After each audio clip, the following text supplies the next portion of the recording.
we go. All right, welcome to, oh, my chair is rolling sideways. That's not okay. Welcome to our week number 7. Every week, you guys, every week it's gonna get me. Week 7, habit number 6 for today. I am so proud of you all that you weren't afraid of the chapter title. Either that or you came in blind because you're like, I'm just going to be well behaved and I'm going to go to book club and I'm just going to show up and I haven't read the chapter and it's okay. If that was you, surprise! Our chapter for today is Be Prepared for Battle. So I want to ask you, what does that mean to you? Be prepared for battle. If somebody says that, what context do you put that in your mind? Yes. Yes. Yesterday, I read this in the hospital. Dennis had his surgery yesterday. So yesterday I was calming my nerves. And he kind of laughed. He says, "What are you nervous about? I'm the one getting the surgery." And you said, I'm the one that has to pick up the pieces. Yeah. But he came through good. Chance he might come home today. So, yeah. So it's a 2 vital biome day and and a lot of prayer. But absolutely. I've been wondering about how that went. That's so good. Add some vitamin D in there too. It'll do wonderful things for your anxiousness too. I tell you, 9,000 units of vitamin D in the winter. Woof. It was like a whole extra vital biome. I swear. All right. Anyone else? What does prepare for battle mean? Yes, Janelle. For me, it brought me to last Sunday when we went and saw extended family.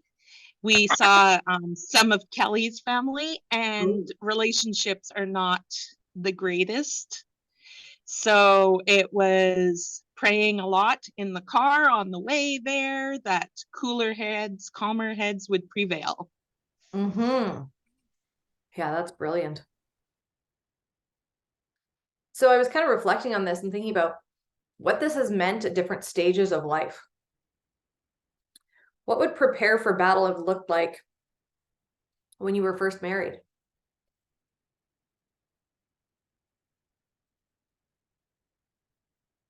Now, let me just say this. Let me qualify this. Maybe not what it would have looked like when you were first married, but now looking back on it, with all of the wisdom that you now possess, what would preparing for battle look like to your younger self? What would you say to yourself?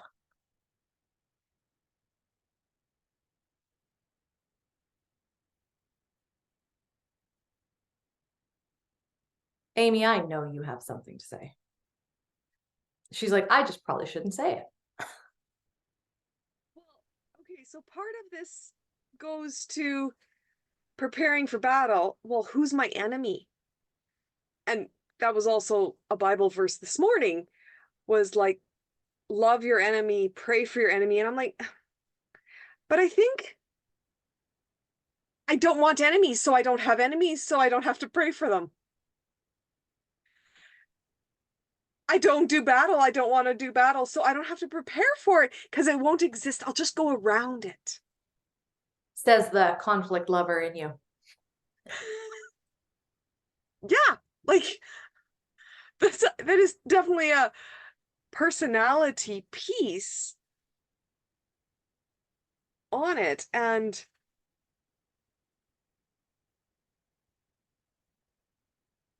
like Linda said and Janelle, like praying, and we are not in a war of people. We are in a spiritual war of principalities. And therefore, your enemy is not seen.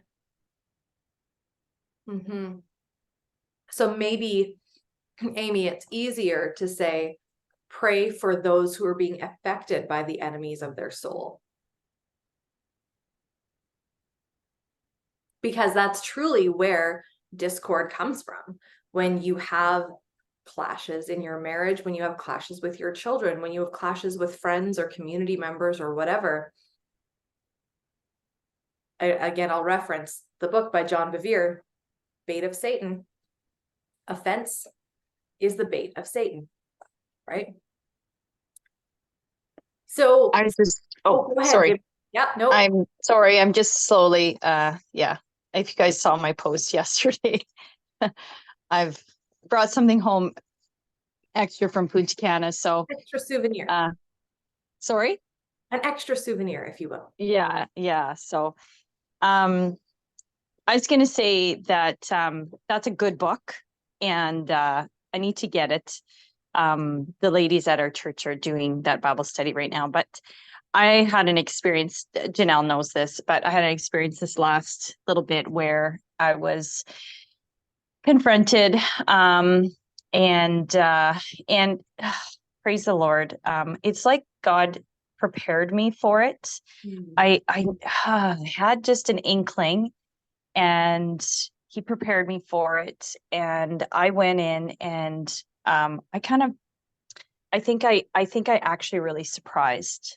Not really surprised, because they knew what kind of leader I was. They knew the kind of person I was. But at the same time, I think that, like you said, are we going in? How are we fighting? Right? What are we fighting against? Right? Anyways, it went really well. But it was just interesting that the comment that came after was like, and this is why we want you to do this, because of the person you are, and how you don't take offense to things when you're confronted. I was like, whoa. Right? So it's like, yeah, how are we setting ourselves up for battle when things like this come about? Because they are going to come about at some point, even if it's completely wrong, even if it's so false. But how are we what's our first words going to be out of our mouth, right? Yeah. Anyways. And I think too, what needs to come along with that as well, Jimmy, I appreciate that you shared that so much, is how are we going to position our hearts going forward? And how can we release that hurt or that discord or whatever, instead of holding on and carrying it with us? And that kind of brings us to this next piece of resiliency. So would you guys say that you're a resilient person? And what evidence do you have for this? Amy. I can say me and Jimmy Lou are resilient people because we got into the cold water, which we knew was going to hurt, and we did it anyway. And we did it more than once. Yeah, Amy. I thought you were putting up your hand because you're like, we're raising teenagers, and that's totally. Which praise the Lord that my house didn't burn down when I was gone. A story to tell you guys really quick, talking about teenagers. My 16-year-old, both of them are not around here. My 16-year-old, totally no problem. Keep him at home, totally fine. It's the 20-year-old. Yesterday, Jeremy goes to go outside. I don't know. He was looking at something. He's looking at the barbecue. The barbecue. Oh no, that's what it was. Josiah said, Dad, why don't you just, the barbecue, I used the barbecue the other day. Why don't you just do the pork chops on the barbecue? And Jeremy's like, no, I'll just do them inside. He goes outside to just check the barbecue. The boy left the barbecue on, like it was out of propane, but he left it on. We could have had the house burned down. Like, thank you, Jesus, for angels all around. Right? Like, I'm laughing, but I'm so mad. I'm like, dude, like, do you understand? Like, don't just No. leave. Oh, No, they don't. oh my goodness. No. Yeah. Thank goodness you're right. Thank goodness for heavenly protection while we are building our resiliency. Anyone Anyway, else? so- Yes, Linda. Yeah. Oh, are you done, Jimmy? Don't. Yes, I'm done. Yeah. Oh. Yeah. I was thinking like in the cattle industry, all those years where we made no money, we lost money, we just kept Amy's on laughing. plodding along and and praying and finally coming out the other side and that. So you have to be resilient in as a rancher anyway. Yeah, that teaches a different kind of resiliency for sure.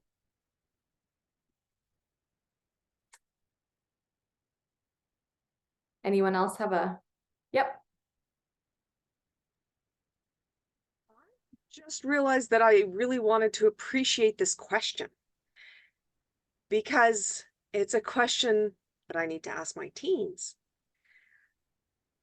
Just like I have no enemies and I'm working on it, but it's to get us thinking in a different way and proof that you're resilient. I have no proof I'm not resilient. Are you awake today? Did you get out of your bed today? That's proof you're resilient. Did you live through COVID? It might not have been pretty. And that's fine too. You're still here.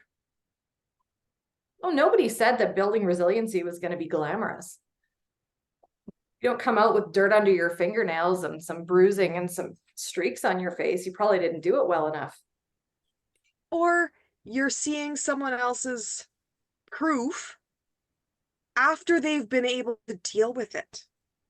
What do we say? So we're all going through something right now that we're just not quite ready to share because the proof isn't solid within us. It's still shaky. What is it that people say? Don't judge people's chapter 1 by their chapter 12 or whatever. You don't know what they went through to get to the end. I was actually thinking about this whole resiliency thing. And I think I'd encourage you guys to spend some time in appreciation for how you've gotten to today, to February 24th, 2024. What resiliency, what things have built resiliency into you in your life? What have you survived that has led you to thriving? Now, this is abnormal, guys. This is not normal for the world because the world wants to coddle you and tell you that, you can continue to wallow in whatever pain and shame that you have, right? The world is not pro-resiliency or the worldview, regular worldview, right? I was looking at one of Brittany Howard's posts the other day, and she was saying the whole point of the post was, I don't want to be normal. I want to be abnormal. I want to have an abnormal marriage. Or maybe she wasn't saying abnormal. Maybe she said exceptional. I want to have an exceptional marriage. I want to have an exceptional relationship with God. I want to have an exceptional health journey. I want to have an exceptional business. I want to have exceptional children. Does that mean that they're without blemish? No.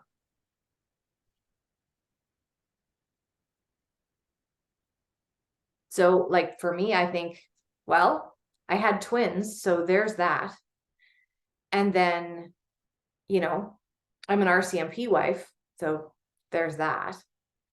And, coming out of illness and, it's good to take time to kind of process all those pieces that have brought you to where you are now, and then exercise thankfulness for each one of those seasons that are stormy. And be willing to step into that and say, hey, you know what? I'm resilient because of this. This built me. The house that is me, these are the bricks. This is why I can do what I do, is because of this.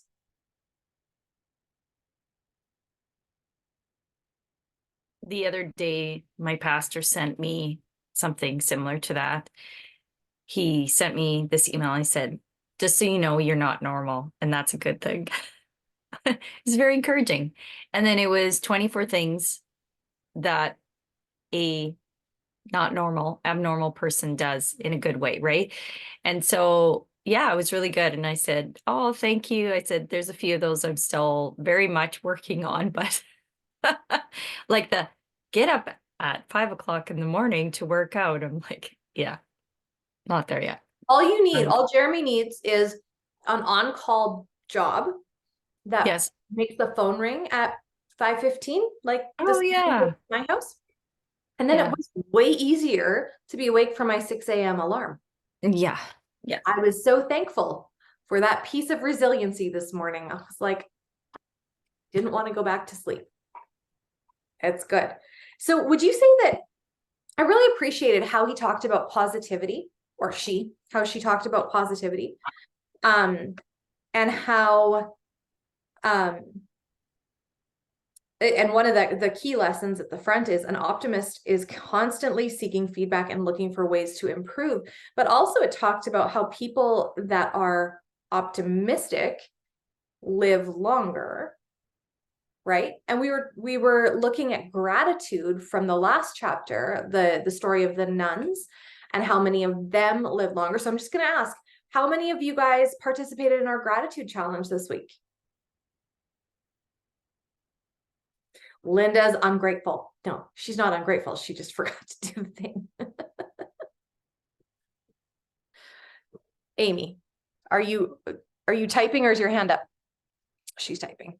I'm 5 out of 7. Well, I did not score myself. I think I missed a day. But it was so good to have to sit down and just really reassess the day and be like, what happened today that I can exercise a feeling of gratitude for?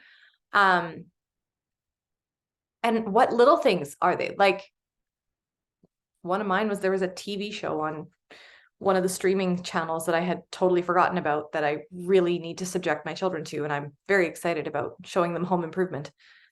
Very excited about this. You have no idea. But it is so good to do that. And I don't know if I'm sure it's scientific. I'm sure we read it in a Caroline Leaf book or something like that, but gratitude and anxiety cannot exist in the same space. And gratitude is a muscle that we need to condition, right? When you get into that attitude of every night, we're going to do 3 things. We're going to do 3 things. And then maybe you start in the morning. Hey, what am I grateful for, looking forward to today? And then you may find your brain going towards different bus stops of gratitude throughout the day, right? Go ahead, Amy. I'm going to go and close my window before we have a blinding light come through my computer. That's cute. Interestingly enough, I'm usually a general positive person. But there was a few times when I was like getting ready to do the gratitude, and the resentment pieces popped up. Like, I'm cooking again for all the people, and it's gluten crap that I can't eat. So spending 2 hours cooking for them to eat, and I still got nothing. And it's like, wait, hold on a second. I'm choosing this. I'm choosing to feed them because the reality is they are all old enough that they can feed themselves. I'm choosing that, and because it's Lent, working on some prayerful piece of that. But it was a reminder. And in this week, somehow, I ended up listening to a few biblical pieces about, abundance. What's the opposite of that? Scarcity. That's it.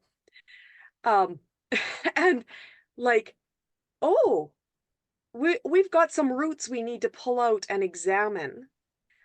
Not that we get to throw them away, because I'm becoming more aware that weeding out those thoughts and those feelings isn't a one-shot deal. Examine them, be aware of them, and let them sit there. exposed, which is kind of a raw nerve feeling. But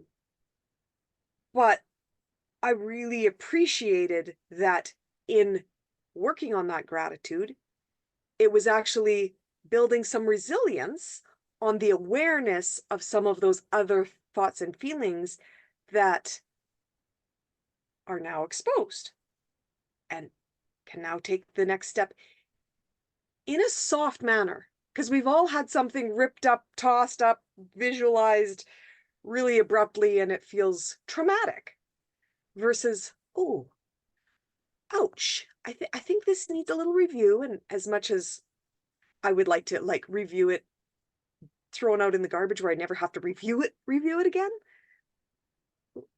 I'm now old enough, big enough, have grown to like, okay, this is a piece of resilience. This is a piece of examination. We can step forward.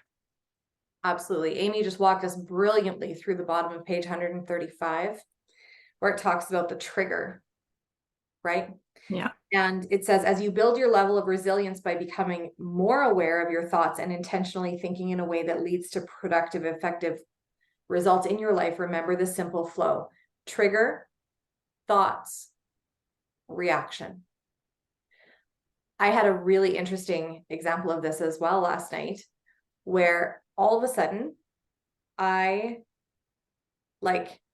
didn't even notice that I was doing it until my husband's like, you kind of just body checked me. He like came up to me in the kitchen and was like, I was finishing fixing supper and he was going to give me a hug. And I was kind of like I pushed him away. Like it was just a reaction, which is strange for me. And I was like, yeah, why did I do that? Like, I didn't mean it. Like, I'm not mad at you. I'm not upset at all. Like there's nothing wrong. And then I started to feel anxious. My skin started to feel prickly. And I was like, what is going on? Like, and I just started to like try to catalog, like, why am I feeling this way?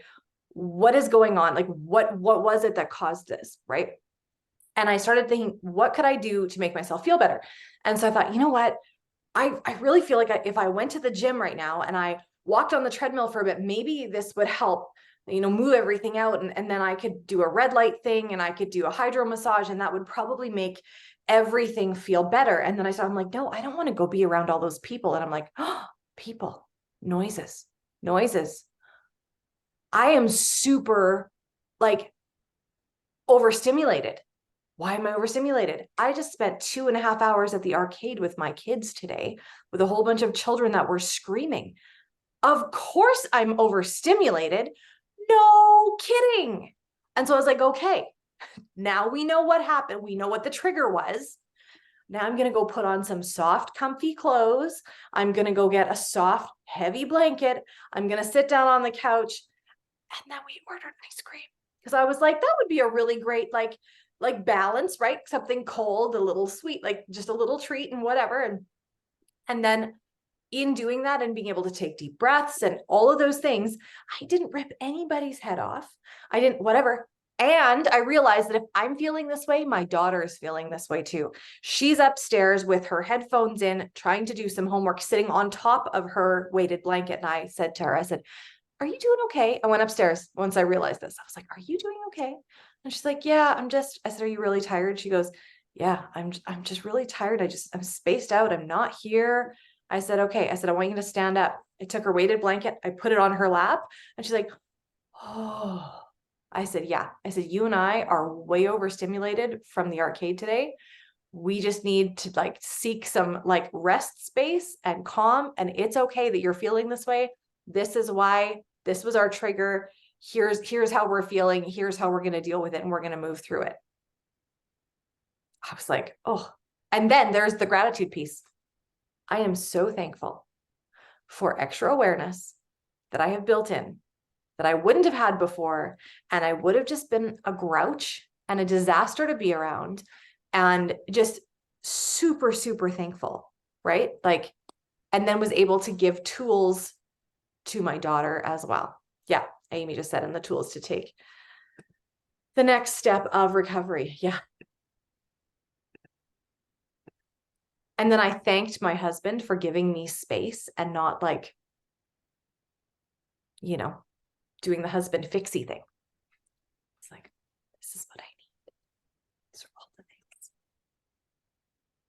Do you Yeah. have something you want to add? Well, I was just saying, I think that's a really good visual for us. Trigger, thoughts, reaction. What's that triggering thing, whatever that is? For some people, it's something bigger, right? Can be a smell, right? That can take you back to a time. It can be foods, it can be a person, it can be, right? And being, again, that awareness, and then having those thoughts in check. If anybody's ever done, what is it called? My niece does it. It's in counseling. It's MD, what is it called? MD Anybody know? MDR. something R. I will get it. I'll actually DMR. DMR? DMR maybe. Anyways, very interesting how our brains work, and exactly what we're talking about right now. She trains in how helping people to get past those things that it's like a mind block, and they don't know why they get to a certain thing in their life, or something happens and they just freak out and they don't, right? It's like they go through some sort of trauma that really hasn't totally been awakened. And anyways, so she does that. And part of that is, yeah, like taking you back to figure out what that trigger is, and the thoughts, right? Our thoughts in that instant. What are we going to do, right? So I won't go into it, but she took me through it, and it was very interesting. Very interesting how our thoughts become very, very real to us and become a fact. Yeah. When they are maybe not a fact, and it can take you, spiral you down to the bottom of the pit that Christ never asked us to go to. But when you let your mind, when you don't take those thoughts captive, right? Scripture says it will take you to the bottom. And very interesting. If you go to, her name is Melissa Danroth, and she explains what it is. And if you know people that have had trauma, they can't seem to get through some stuff, highly, yeah, I recommend her. She's a good counselor. But yeah, your thoughts and then how you react, right? So it was like, it's just boom, boom. If you're not careful, it's boom, boom, right? It's like that thought, and it can be, I'll just, this has never happened to me, but I'll just, right? For instance, it can be something in your marriage, right? You have a trigger, and maybe something happened in the past and of unfaithfulness or whatever, and the thought comes that he's not home yet. Why isn't he not home yet? How dare he could be right? Oh, right? Remember, maybe he's never been unfaithful to you, but whatever's happened, right? That trigger anyways. And it goes on. And so that thought, and then the reaction, the minute he walks to the door, how dare you? You're late, right? Wow. Isn't that just so fascinating? And yet the Bible, again, tells us take every thought captive and make sure your thoughts are of good, and make sure you have a good sense of what actually is reality, and what are you coming up with, right? Crazy stuff. Yeah. We're powerful. Our minds are very powerful, you guys. Totally. Anyone else have any thoughts?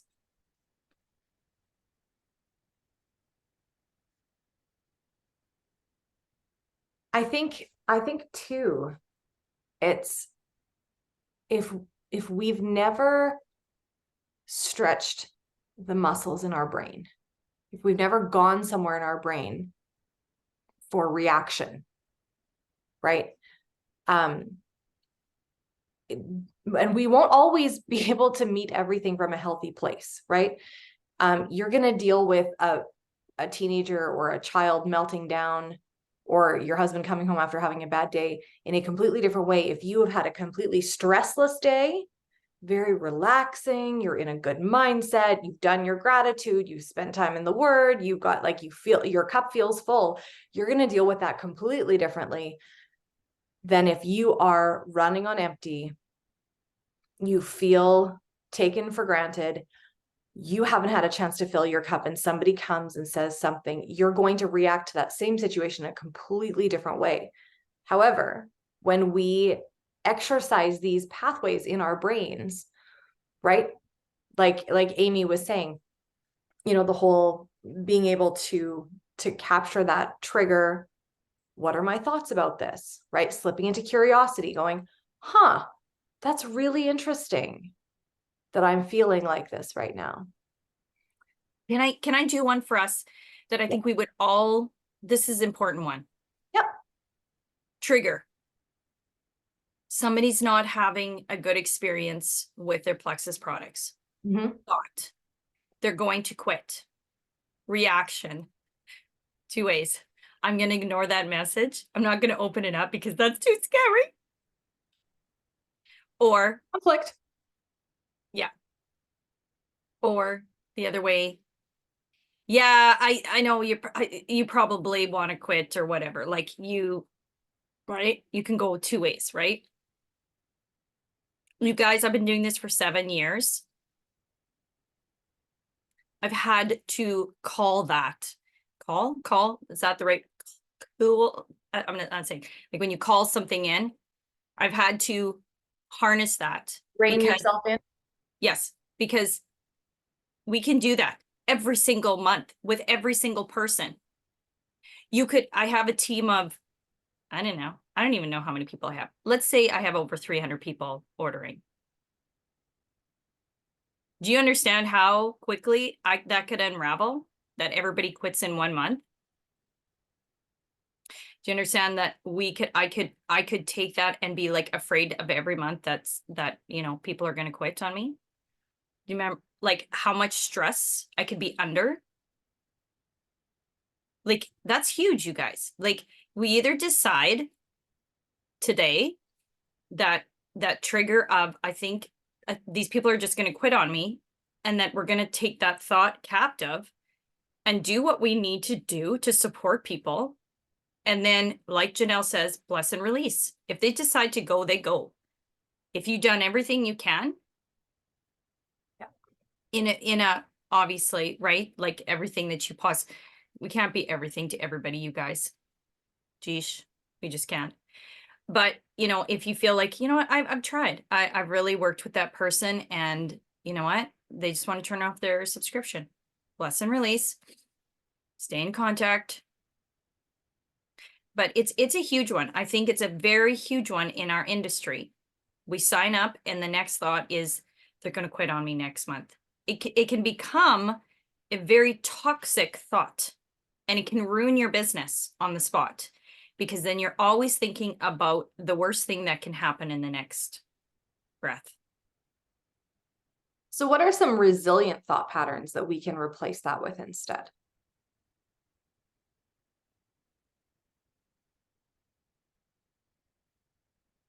Amy, did you have something to add before I asked a question that nobody wants to answer?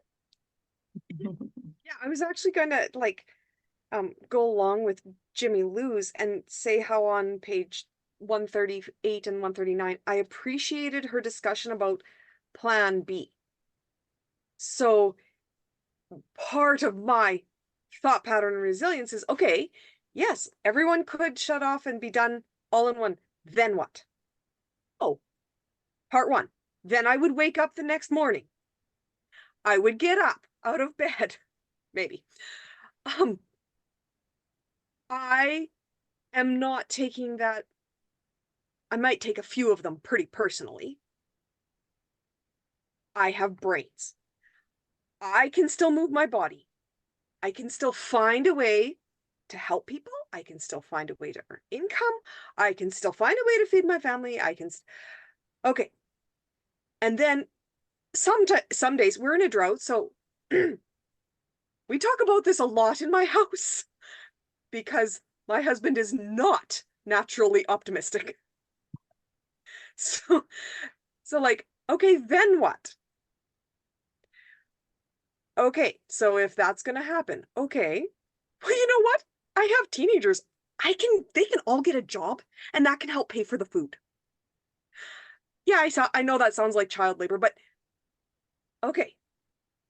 Now that I'm gonna live, we're gonna eat, we're gonna survive, because I have to think a little further. We're gonna survive the next year. Today, what can I do? What's gonna make today better? Okay, I've got a plan B and a C and a D. But plan A is to be who God's calling me to be.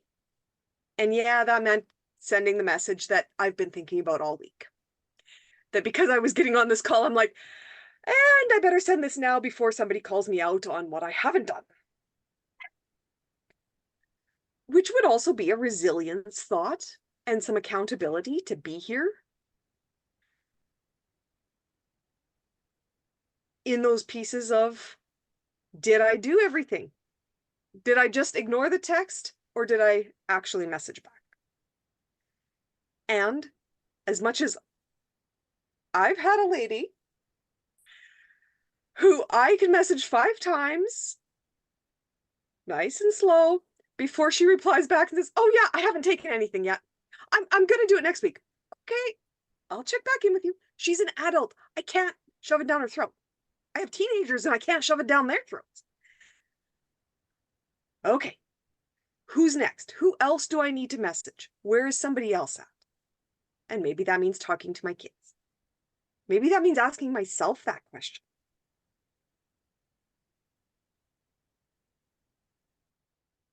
Totally. So let's entertain this resilience pathway again. I like Amy's, maybe I need to ask myself this question, how I can, yeah. So you've got Jimmy Lou's example. You have someone start. What's your thought process? What is your first thought? Or what should your first thought be? Maybe that's better. What should your first thought be? I have a new person. Do you have a vision for that person? Can you envision that person getting well?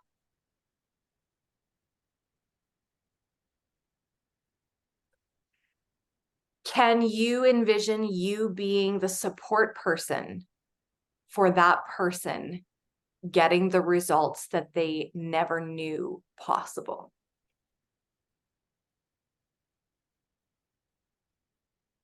We are not the story, but we are the support person.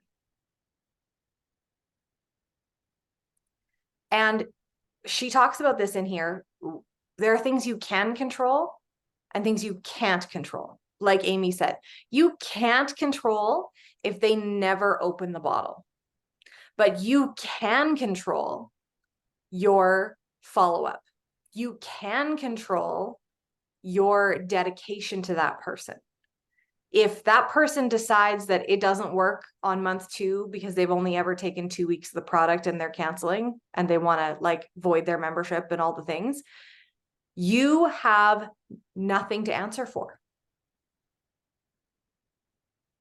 You can look back and say, I've done all the things. Yeah, Janelle has I can't wait to hear what you have to say. That's like, I had, before Christmas, I had 3 people cancel. And I thought, okay, maybe that's it. Maybe it's good for me, but maybe I'll just back away from the business. And I had to kind of wrap my head around it and then say, you know what? No, I'm still going to keep sharing. I'm going to keep sharing how it's blessed me and how it can bless others. And this month, I had somebody, one of those ones who wouldn't take the products consistently. And I remember talking to Janelle and saying, how do I get them to take these regularly? They say they're not working, but they're not taking them. And and then they just canceled. And then I got a message from her saying, I think I might have been a little too hasty. Who knew? And I'm like, okay, let's sign you up. And I've got another one who is like, you know what? Maybe, and like she hasn't totally canceled her subscription, but she's kind of paused it. She doesn't order regularly.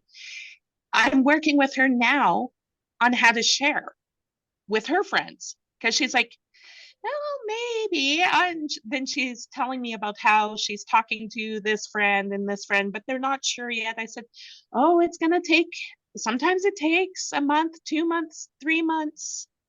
But you know what? Just keep sharing. If it's right for them, they'll do it. And then another one, she's like, she still has product, but she canceled her subscription. And so I'm like, she's like, oh, I've got a bit of a headache. I'm like, did you take this? Do you still have some of this?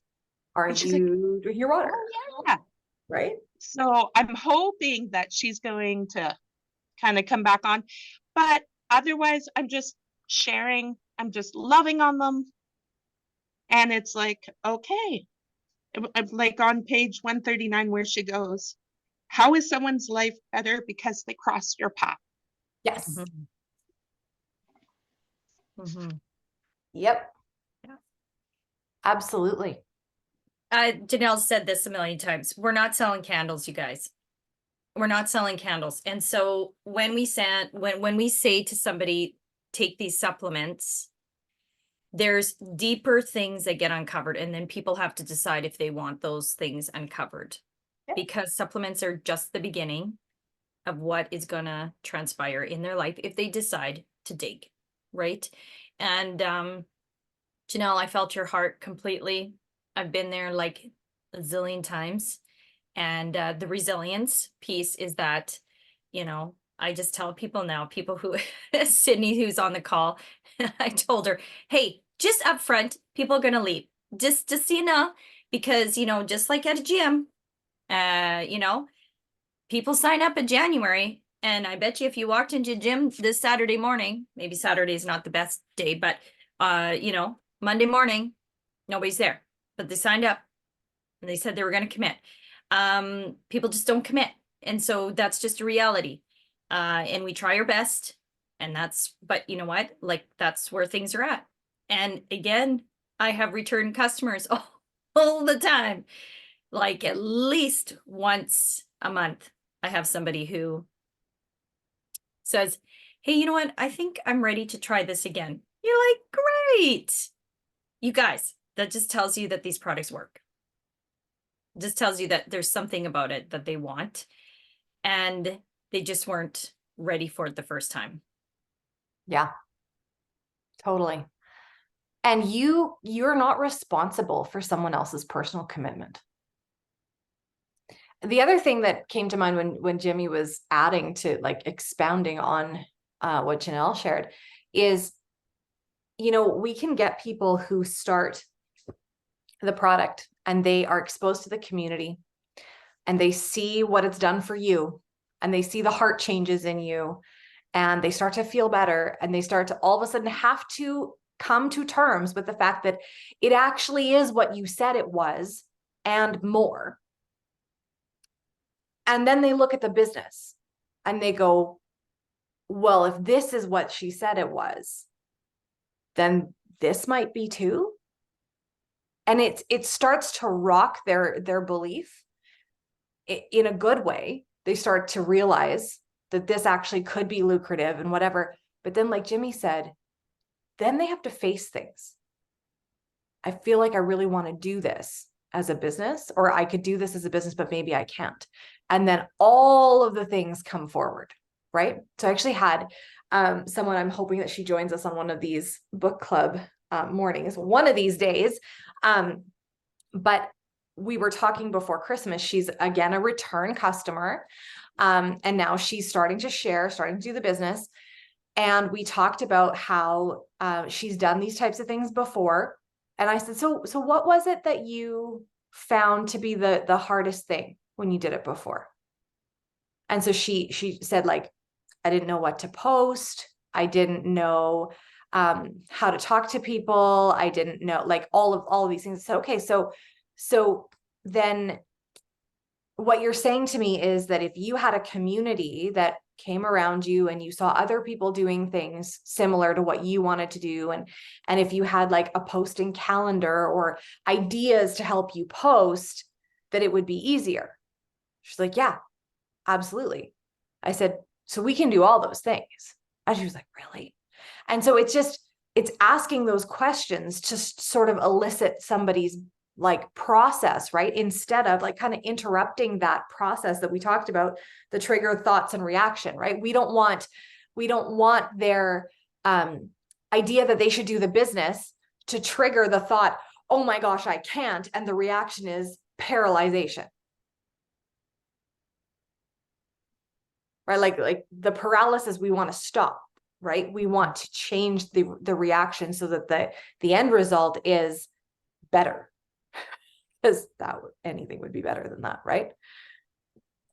So there's a book that which we'll share with you guys, but at Leaders Retreat, Audrey and I, anybody else? No.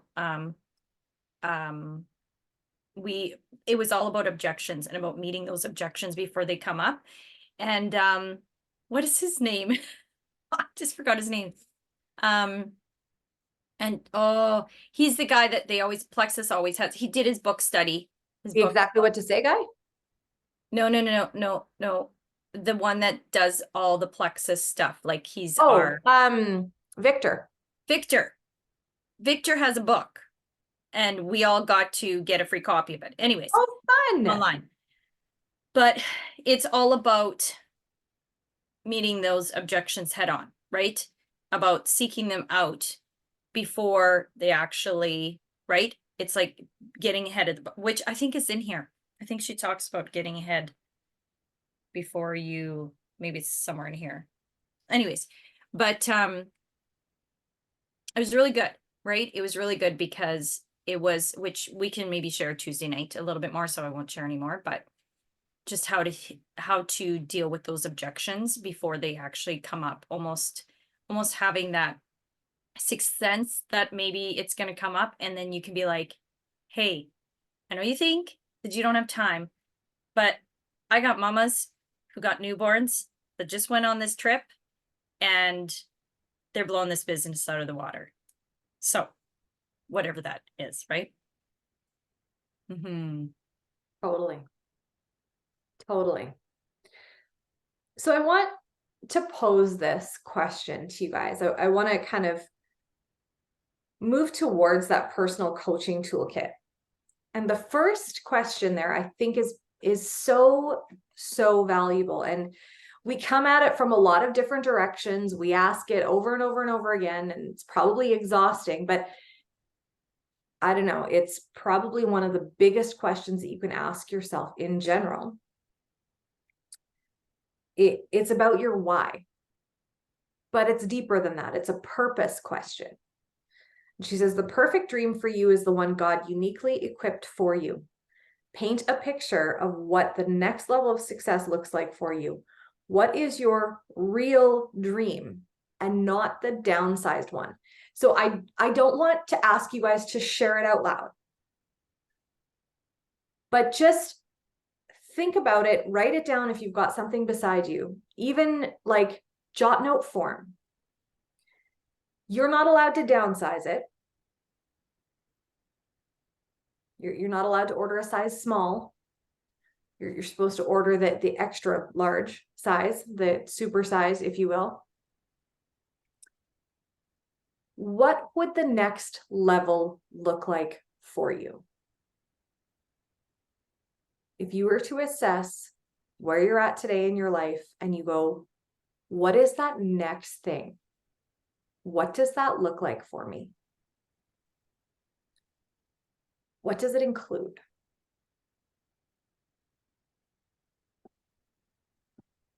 So just take a couple of minutes and write down a few things to kind of get you started.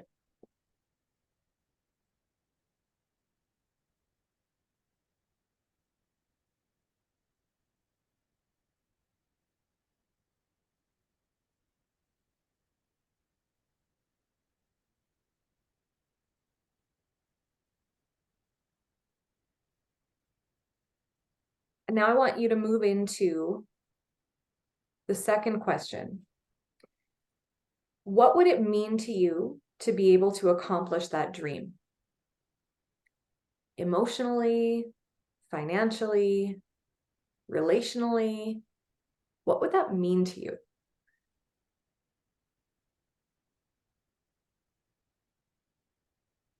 Picture yourself living that vision that you just started to expand on. What does it feel like to be there?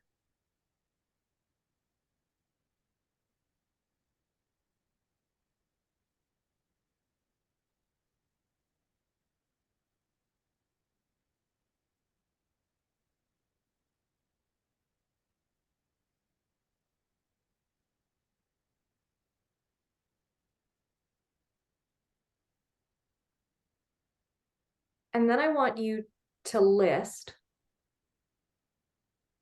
what gifts, talents, passions, or experiences will you draw from to reach your goal? So you might actually have to say, I am really good at this, and this trait is going to be pivotal in me reaching that next level. You may actually have to write out, I am good at, I am resilient because, and this is how this is going to help me.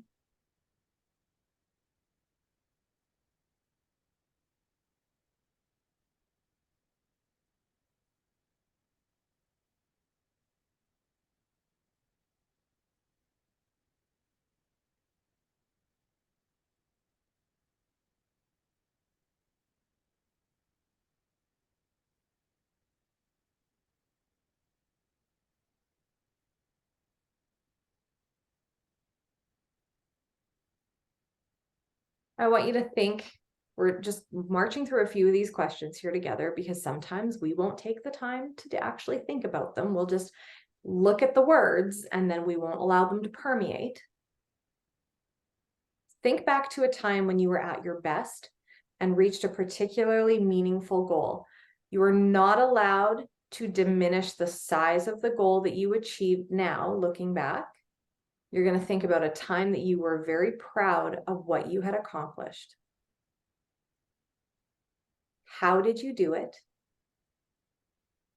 And what did you learn about yourself?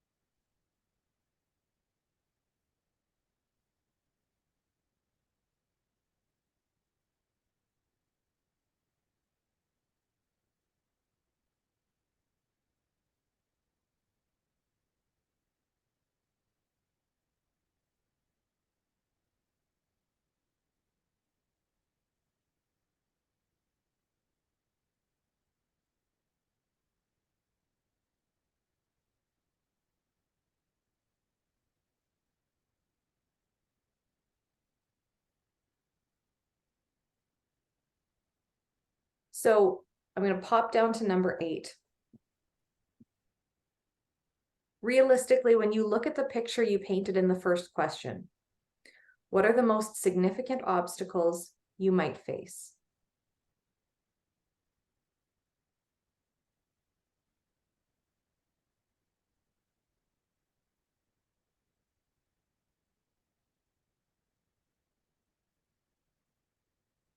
Think of a few. And then you're going to answer, how can you reduce the risk of those obstacles occurring as you move forward? And how will you navigate them if they do occur? Again, this is the idea of taking our brain to that place before we actually go there so that it's almost muscle memory when it happens.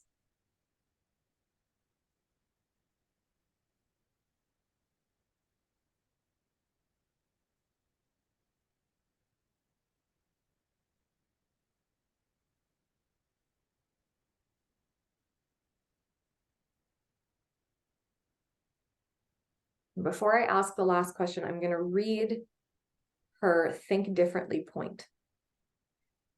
Be intentional about what you say to yourself when you fail, as well as when you succeed. Choose hope, dream big, learn new skills, believe all things are possible. So with that in mind, I want you to take a minute and describe your best possible future self.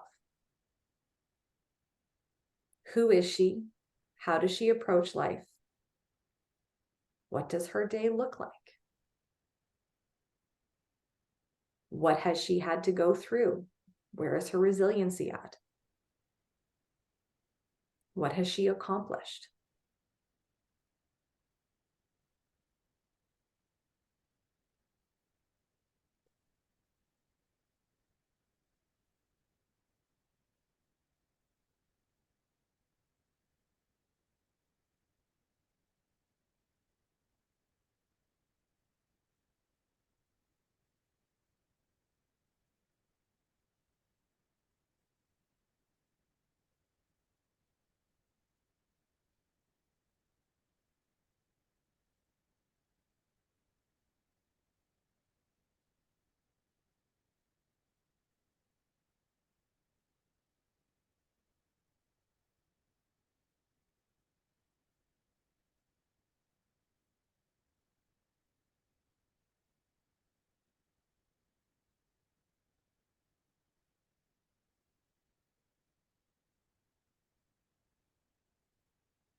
And might I add, what kind of impact does that future self person have on other people, on her community, on her family?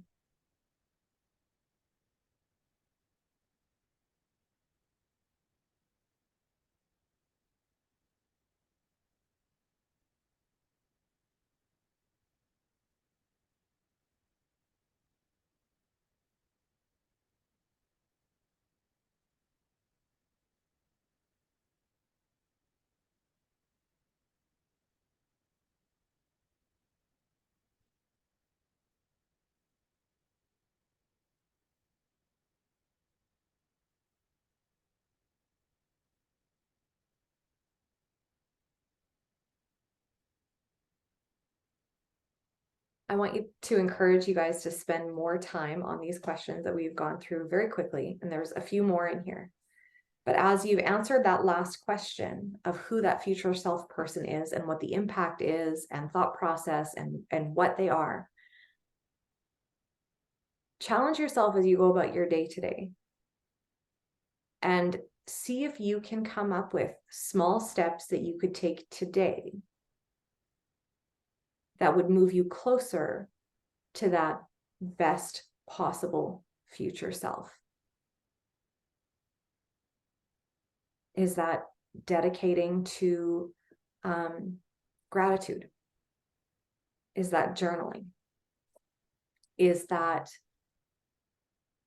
spending 10 minutes of intentional time with family members? They say that just 10 minutes with a child is so valuable. So when you might not have hours and hours and hours to spend, 10 minutes being completely dialed in, 10 minutes being completely dialed in with your spouse, 10 minutes being completely dialed in with God.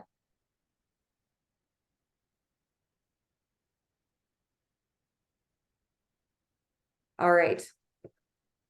I'm really looking forward to next week. Don't be a maximizer. How overabundance can rob you of satisfaction and make you ineffective. Have we ever talked about overabundance before? I don't know. This could be interesting. Have a wonderful week. If you have any other thoughts you'd like to share with us, I would love it if you would do that in our chat and invite more people to join us next week. Have a great day, guys. See you.